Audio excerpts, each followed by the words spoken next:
teman-teman semuanya, kaum muslimin dan muslimat dimanapun berada, alhamdulillah kita berada di tahun baru 1442 Hijriah, di hari pertama bulan Muharram. Mudah-mudahan kita semua bisa menjadi seperti bayi yang baru lahir, ya, bayi yang baru lahir, seperti kertas putih yang belum ada coret-coretannya. Maksudnya apa? Tidak punya dosa, tidak punya salah, karena sudah diampuni, dimaafkan oleh Allah Subhanahu wa ta'ala. Amin, Allahumma amin. Yang lewat biarlah sudah lewat. Yang sekarang yuk kita isi dengan kebaikan, dinikmati.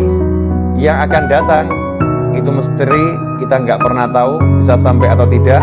Maka pasang niat yang baik-baik, ya, pasang harapan yang besar. Itulah cara melangkah setiap hamba Allah Ta'ala dalam mengarungi samudera kehidupan.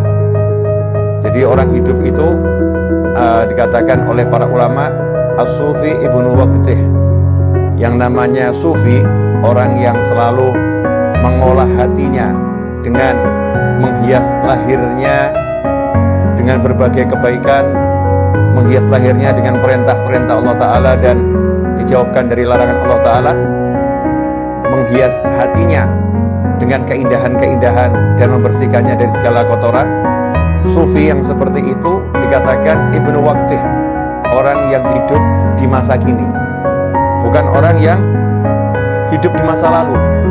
Banyak orang itu hidupnya di masa lalu, ada pula orang yang hidupnya di masa depan. Dia nggak sadar kalau waktunya bukan nanti, waktunya bukan kemarin, waktunya adalah sekarang. Ya, waktunya adalah sekarang. Ikhwani rahimakumullah, itu yang pengen saya jabarkan berkaitan dengan tema yang diangkat.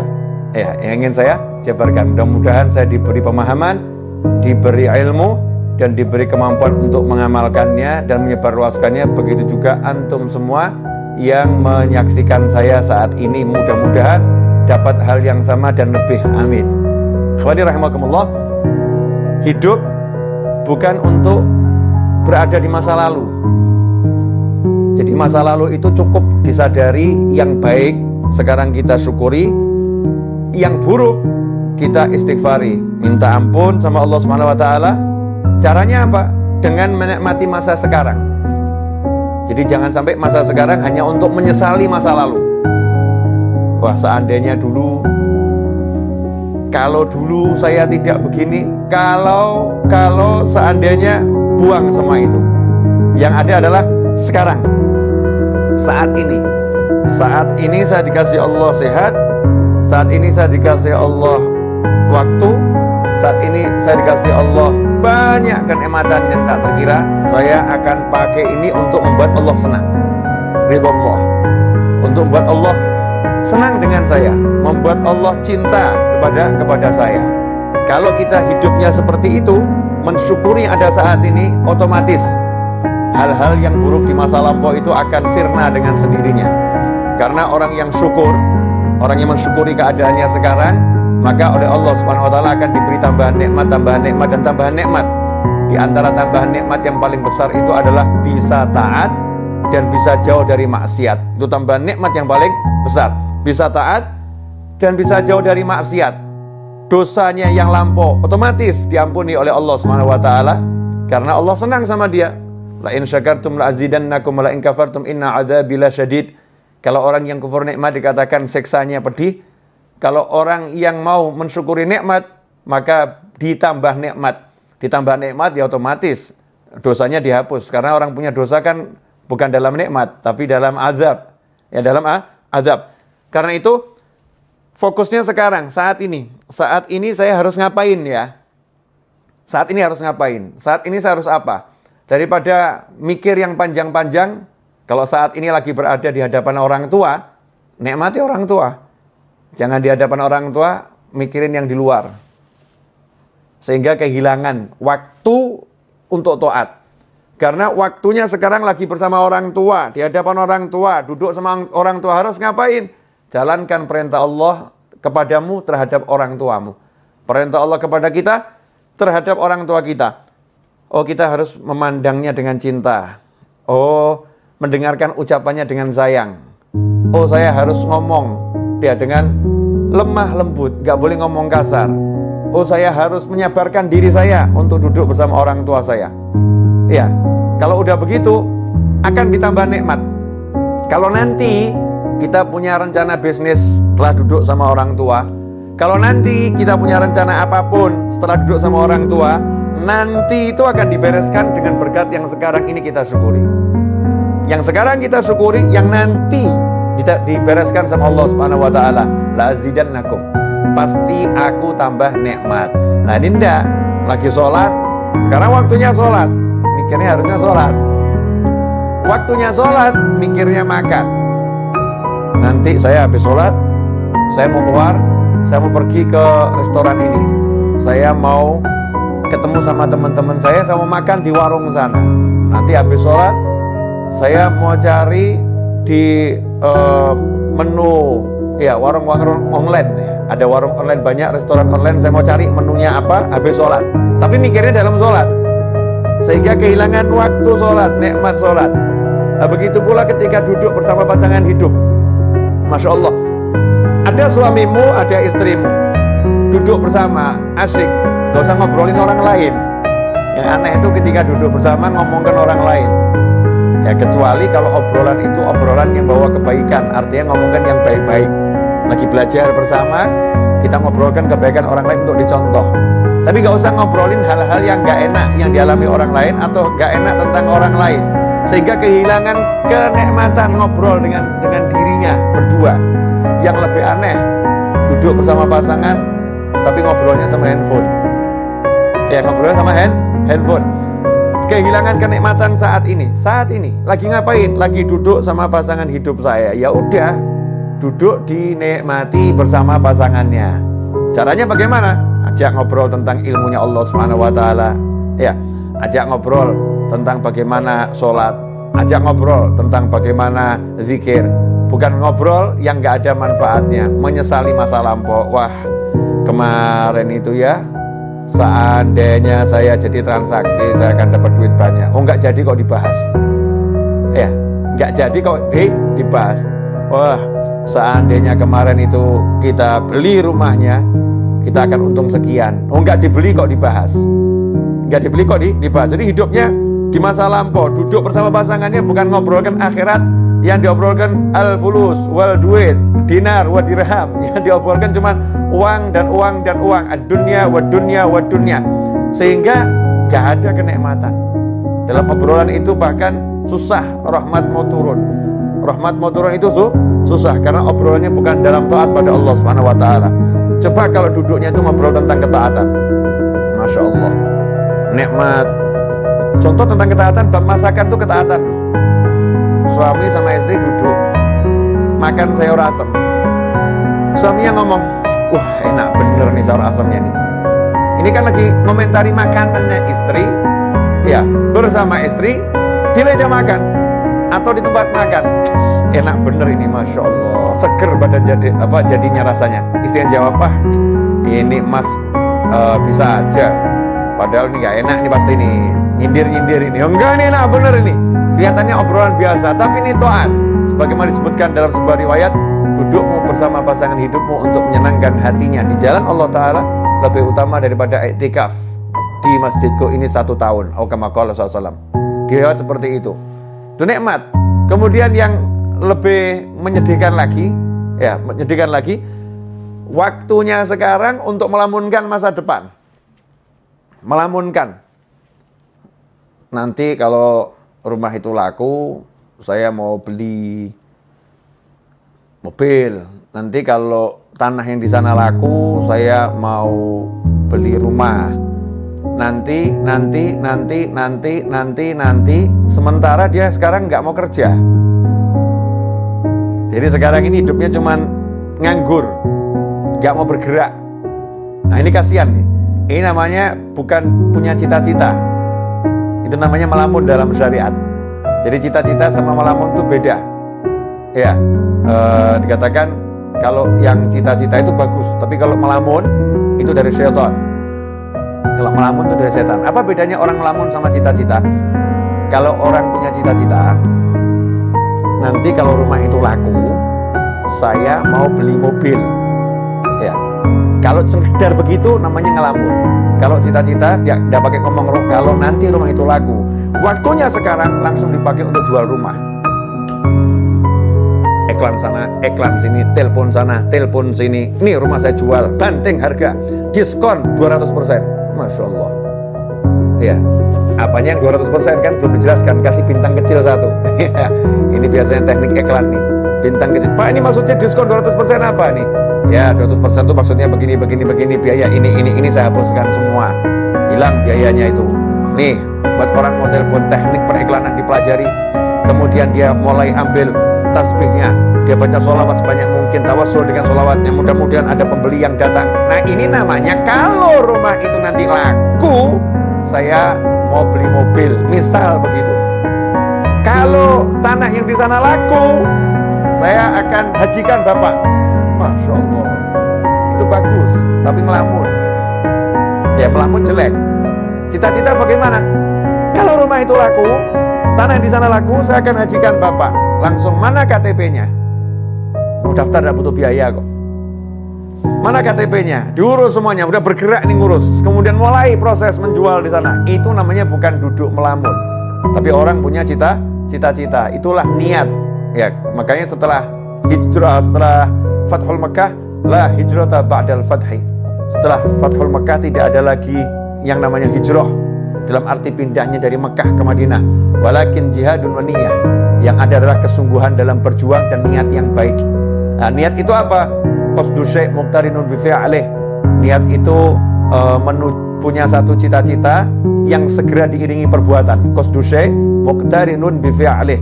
Punya cita-cita, punya harapan, langsung ada aksi. Itu namanya niat. Kalau nggak ada aksi namanya malah melamun. Nah, di tahun yang baru ini jangan kita jadi orang yang sibuk melamun, tapi jadilah orang yang sibuk beraksi. Jadilah orang yang sibuk mewujudkan cita-cita. Ya, cita-citanya mulai diwujudkan dengan apapun yang bisa, sebisanya.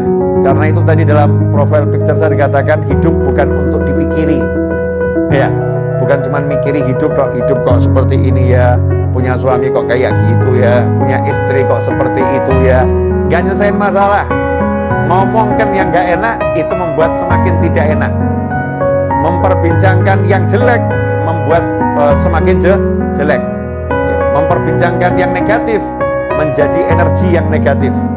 Ngomong yang baik-baik maka menjadi yang baik. Ini yang ngomong bukan saya, yang ngomong Nabi Muhammad SAW. Man kana yu'minu billahi wal yawmil akhir fal yaqul khairan au liyasmut. Barang siapa iman, percaya, man kana yu'minu billahi wal yawmil akhir, kepada Allah dan hari akhir, fal yaqul khairan, hendaknya dia ngomong yang baik. Ngomong yang baik. Kalau tidak bisa, diam saja. Bahkan sampai komentari makanan yang nggak enak tuh nggak boleh. Kalau suka makan, ya.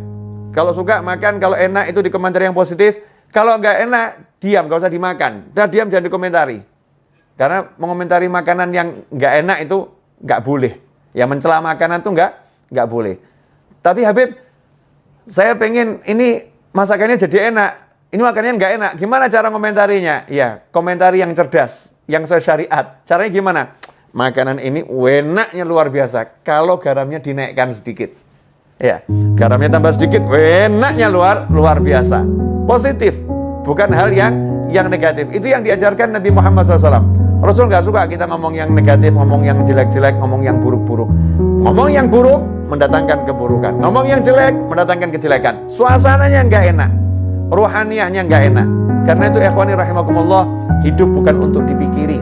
Mikirin yang kemarin-kemarin apalagi, Masya Allah. Kemarin saya kok sholat subuhnya terlambat ya. Dulu ya sholat subuhnya terlambat. Mikirin doang, mikirin tok ya, gak ada manfaatnya. Bukan begitu caranya. Caranya apa? Cukup dengan satu kalimat dalam hati. Kemarin saya banyak dosa, sekarang saya mau banyak taat. Selesai. Jadi bukan waktunya habis untuk mikir kemarin kok sholat subuh begini ya, kemarin ya sholat zuhurnya begini ya, kemarin. Mikir aja. Waktunya mikir yang tadi itu. Kalau udah untuk aksi, Masya Allah.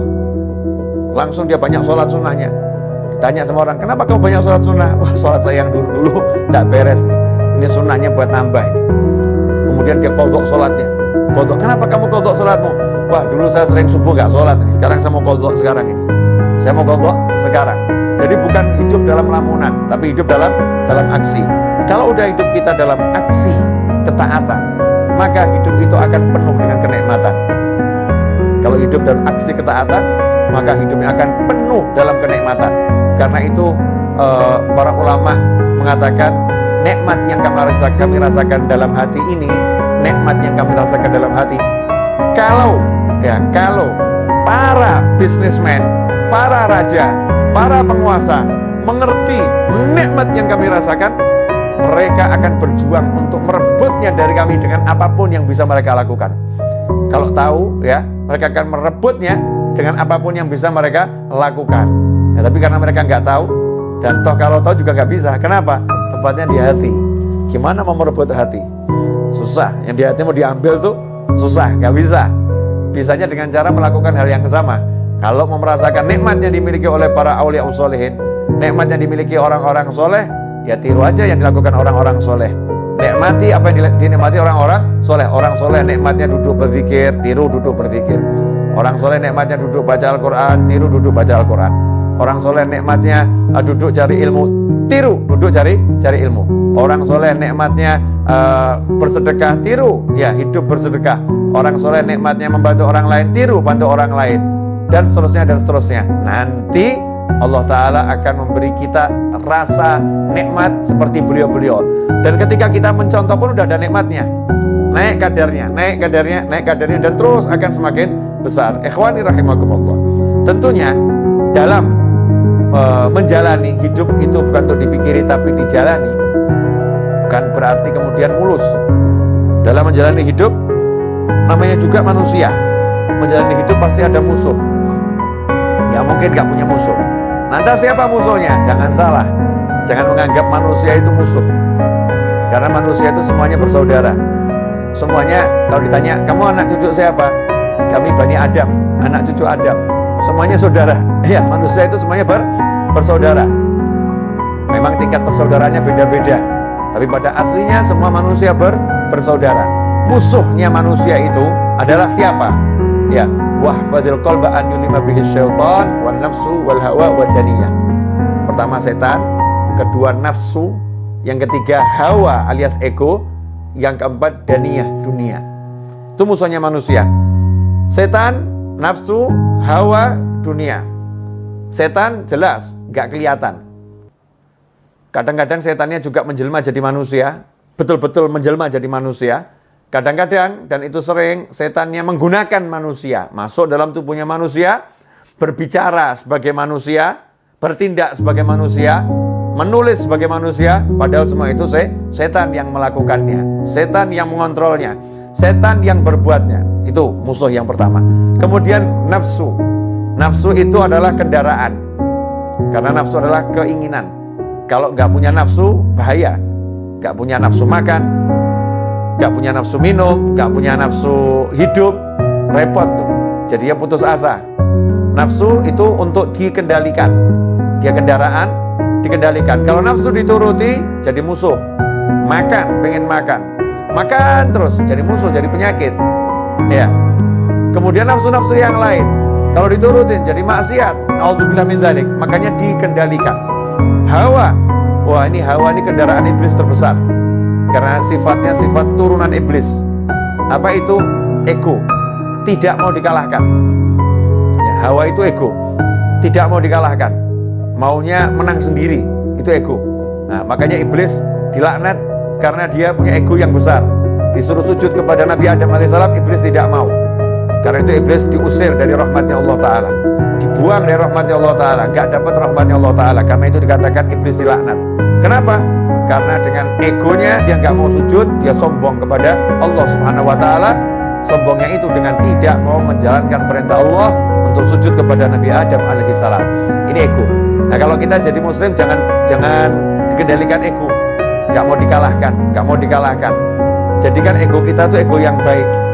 Ya, saya kalau baca Al-Quran nggak mau ada yang ngalahkan saya ini. Saya mau paling hebat sendiri baca Al-Qurannya. Tapi kalau ada yang mengalahkan, senang, alhamdulillah ya. Ternyata dia lebih hebat dari saya. Jangan sampai egonya ego yang negatif, nggak mau dikalahkan. Misal biasa ngurusin masjid, masjid sebelah kok dengar ngundang ustadznya ustadz nasional yang jamaahnya banyak. Masjid kita ngundang ustadz itu, ustadznya nggak mau datang. Egonya muncul, nggak mau dikalahkan.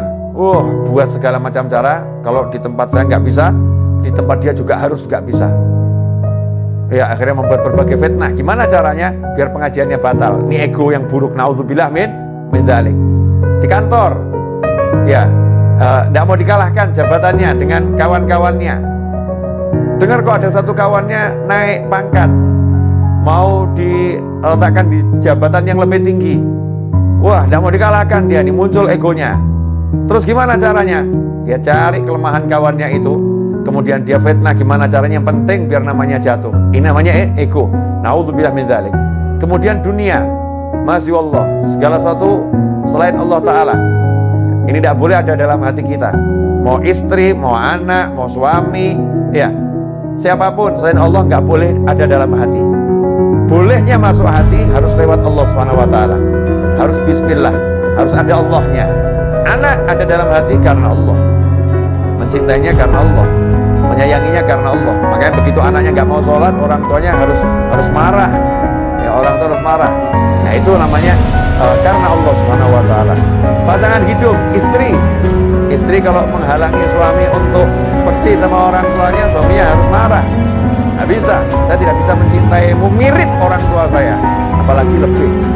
Mirip saja nggak bisa. Nomor satu, cinta saya harus orang tua saya. Begitu Allah saya ngajarin saya, begitu Allah saya perintahkan saya. Masukkan istri ke dalam hati juga karena Allah Subhanahu wa Ta'ala. Pekerjaan boleh masuk dalam hati kalau karena Allah Subhanahu wa Ta'ala. Ini saya mau cari nafkah, pekerjaan ini penting untuk berikan nafkah kepada keluarga saya yang halal. Tapi karena Allah, nggak takut kehilangan pekerjaan. Karena Allah loh. Ya, kalau memang dia harus hilang, nanti kan Allah akan mendatangkan yang lain pekerjaan. Ya, Allah akan kasih yang lain. Semua dikembalikan karena Allah, karena Allah, karena Allah. Kalau udah punya seperti itu, menghadapi manusia model apapun, hidup untuk dijalani. Ketemu yang seperti apapun, yang penting pasang niat yang baik, pasang niat yang besar, kemudian jalani tanpa harus dipikiri. Nanti gimana ya? Kira-kira saya bisa dapat rezeki besar nggak ya? Kira-kira nanti saya dipecat nggak ya? Nanti lagi yang dibicarakan. Gak usah bahas nanti, sekarang kamu syukuri, sekarang kamu nikmati. Habib, Ustadz, Kiai, sekarang saya jadi pengangguran, barusan di PHK. Salah, kamu bukan pengangguran, tapi kamu dipindahkan dari satu lapangan pekerjaan ke banyak lapangan pekerjaan yang lain. Tadinya kamu cuma kerja di satu kantor, sekarang kamu di PHK, berarti kamu punya kantor unlimited. Karena kamu bisa buat kantor model apapun. Yang jadi masalah, kamu mau nggak? Ya, kamu mau atau tidak? Kamu menganggap dirimu pengangguran atau dirimu adalah orang yang punya kesempatan kerja lebih besar? Terserah, itu pola pikir kita masing-masing. Mau mikir yang benar atau mikir yang salah. Kalau udah bisa gitu, enak itu. Dimanapun kita hidup, yang ada adalah asyik. Karena orang yang syukur itu gak akan berada dalam sengsara. Orang yang syukur selalu dalam nikmat dan nikmat dan nikmat dan nikmat. Ikhwani rahimakumullah. Nah, merdeka, ya itulah orang yang merdeka. Orang yang merdeka itu seperti ketika Pak Karno dan Bung Hatta serta tokoh-tokoh nasional, para ulama memproklamirkan kemerdekaan. Maaf, belum ada negara yang mengakui secara tertulis Indonesia sebagai negara.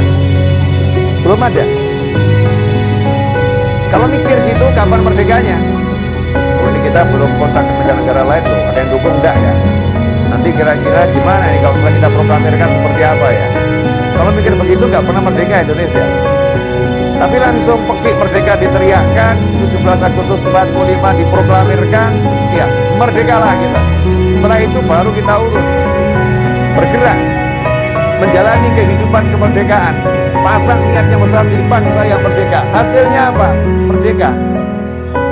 Ada kurang lebih 10 negara memberikan dukungan atas kemerdekaan Indonesia, diawali Palestina, Mesir, Yaman, Saudi Arabia, dan seterusnya. Bisa kita baca di sejarah kemerdekaan bangsa kita ini. Ikhwani rahimakumullah. Ya, itulah cara berpikir orang yang yang sudah mengerti, ya sudah mengerti bahwasanya hidup itu untuk dijalani bukan dipikiri, tentu dengan niat-niat yang baik. Nah, kemerdekaan ini pada hakikatnya adalah bebas dari penjajahan. Sementara saat ini kita sebagai pribadi manusia, kita sendiri nggak bebas dari penjajahan nafsu. Masya Allah. Penjajahan nafsu, misal nafsu merokok. Nafsu merokok. Dikasih tahu sama dokter, Bapak ini sakit paru-paru, agak berat Pak, harus berhenti merokok. Kalau Bapak lanjutkan, nyawa Bapak bisa melayang. Ini karena nafsu merokoknya kuat, nyawa itu melayang, nggak dipikirkan, udah mati urusannya Allah. Nanti kalau udah takdirnya mati ya mati, kalau belum waktunya ya nggak akan mati. Pakai dalil takdir mulai untuk menuruti hawa nafsu, pakai dalil takdir. Dia nggak bisa mengendalikan nafsunya ini. Rokok berhenti dulu ya, saya lagi sakit nih, berhenti kamu. Nggak bisa ngomong gitu sama rokok, nggak bisa. Baru sama rokok saja udah dijajah. Masya Allah, itu yang bab rokok. Ada lagi yang bab lain, ya kebiasaan yang negatif, ya kebiasaan yang negatif. Masing-masing kita ini punya sesuatu yang mungkin menuruti nafsu. Makan, Masya Allah, dokter melarang, ya berdasarkan ilmunya. Bapak tidak boleh makan ini, mengandung kolesterol, ini membahayakan jantung Bapak. Tapi nafsunya suka ini, makannya enak semua ini. Ini kalau nggak makan begini rasanya nggak hidup, Masya Allah. Nggak makan begini rasanya nggak hidup, nafsunya itu. Ini kalau diturutin, nggak berhenti dari makanan macam-macam tadi, maka akan jadi sakit yang semakin parah dan akan menghilangkan nyawa. Na'udzubillah min dzalik. Muslim yang merdeka, dia bisa katakan sama nafsunya, stop dulu ya, sampai kondisi saya itu sudah betul-betul baik. Nanti kalau udah baik, kita akan dialog lagi. Enaknya kamu saya makan 1 bulan berapa kali? Ya, dalam seminggu berapa banyak saya makan kamu? Dialog sama nafsunya nih. Nafsunya dikendalikan, itu baru muslim namanya. Itu namanya orang yang merdeka. Ya, orang yang merdeka. Kalau belum begitu, masih dijajah oleh setan, nafsu, hawa, dan dunia. Yang paling kesian yang dijajah sama dunia, Masya Allah. Takut kehilangan duit, takut kehilangan pekerjaan. Gara-gara takut kehilangan pekerjaan, disuruh melakukan yang haram apapun dijalani. Daripada saya kehilangan pekerjaan, rempet haram dikit gak jadi masalah. Masya Allah. Rempet yang haram dibilang gak jadi masalah. Na'udzubillah min dzalik. Gara-gara takut kehilangan pekerjaan, jelas-jelas ibunya di desa memanggil, nak pulang, temanin ibu. Ibu sudah tua, ibu gak mau meninggal sendirian, pulang kamu nak, temanin ibu. Dia katakan, maaf bu, saya gak bisa pulang. Kalau saya pulang saya dipecat dari kantor. Takut kehilangan kantor, gak takut kehilangan ibu dan ridho Allah subhanahu wa ta'ala. Masya Allah. Ini dijajah yang luar biasa oleh yang namanya dunia. Ikhwani rahimakumullah. Dunia ini bisa menjelma menjadi macam-macam bentuk. Ya, macam-macam bentuk. Segala sesuatu selain Allah yang ada dalam hati mengalahkan Allah, mengalahkan aturannya Allah, itulah dunia. Ya, itulah dunia. Sekarang pilihan ada di tangan kita. Kita mau jadi manusia yang merdeka atau manusia yang terjajah? Kalau mau jadi manusia merdeka, dan setiap muslim harus jadi orang yang merdeka, maka kita harus berjuang. Ya, jihadun wa niyah. Berjuang melawan nafsu, berjuang melawan ego, berjuang melawan syaitan, berjuang melawan dunia. Caranya ya dengan melaksanakan perintah Allah. Belajar setiap hari, cari ilmu terus tanpa henti. Nabi Musa pun gak pernah berhenti cari ilmu, walaupun udah menjadi Rasul, kalimullah, yang diajak bicara langsung oleh Allah Subhanahu wa ta'ala. Nabi Muhammad SAW tidak pernah berhenti minta tambahan ilmu, walaupun ilmu beliau adalah ilmu langsung dari Allah Subhanahu wa ta'ala, ya, yang Allah katakan diwahyukan. Kalau bicara Rasulullah semuanya itu wahyu ada dalam hati Nabi Muhammad SAW. Rasul masih suruh minta terus sama Allah, wa qur rabbi zidni ilma. Ya Allah, berilah aku tambahan ilmu. Ikhwani rahimakumullah. Karena itu dalam mengisi kemerdekaan dan mengisi sisa-sisa waktu yang kita miliki dalam perjalanan hidup sampai nanti akhir usia, maka tidak ada yang lebih baik daripada mengisinya dengan ilmu dan amal soleh. Ilmu dan amal soleh. Insya Allah kalau begitu, hidup kita akan penuh dengan ketenangan, kenyamanan, dan kebahagiaan. Jazakumullah khairan. Ini yang bisa saya sampaikan. Waktu saya keselebihnya saya kembalikan kepada yang